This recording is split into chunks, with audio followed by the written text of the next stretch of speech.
2026 టీ20 world cup కొరకు team India ఇప్పటికే తమ స్క్వాడ్ ని ప్రకటించింది. ఇప్పుడు మనం ఈ స్క్వాడ్ నుండి వరల్డ్ కప్ లో ఆడబోయే టీమిండియా స్ట్రాంగెస్ట్ ప్లేయింగ్ 11 ని పిక్ చేద్దాం. క్రికెట్ కి సంబంధించి ఇలాంటి మరిన్ని వీడియోస్ కోసం ఛానల్ కి సబ్స్క్రైబ్ అవ్వండి. ముందుగా ఓపెనింగ్ పొజిషన్ విషయానికి వస్తే అభిషేక్ శర్మ, సంజు శాంసన్, ఇషాన్ కిషన్ పోటీలో ఉన్నారు. కానీ వీళ్ళ ముగ్గురిలో అభిషేక్ శర్మ, సంజు శాంసన్ ఇద్దరు ఓపెనింగ్ చేయగలిగితే మాత్రం టీమిండియాకి మంచి స్టార్ట్ అనేది వస్తుంది.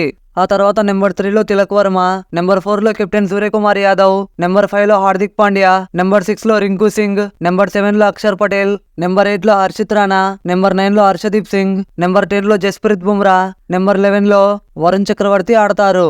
2026 టీ20 వరల్డ్ కప్ లో టీమిండియా గనుక ఈ ప్లేయింగ్ 11 తో ఆడగలిగితే మాత్రం తప్పకుండా మళ్ళీ టీ20 వరల్డ్ కప్ టైటిల్ ని సాధించగలుగుతుంది. టీ20 వరల్డ్ కప్ కొరకు టీమిండియా ఏ ప్లేయింగ్ 11 తో ఆడితే బాగుంటుందని మీరు అనుకుంటున్నారో కమెంట్ చేయండి. క్రికెట్ కి సంబంధించి ఇలాంటి మరిన్ని వీడియోస్ కోసం ఛానల్ కి సబ్స్క్రైబ్ అవ్వండి. పక్కనే ఉన్న గంట సింబల్ ని ఆల్లో పెట్టుకోండి. మా వీడియోలు మిస్ అవ్వకుండా ముందు మీరే చూడొచ్చు. Until then see you, bye by.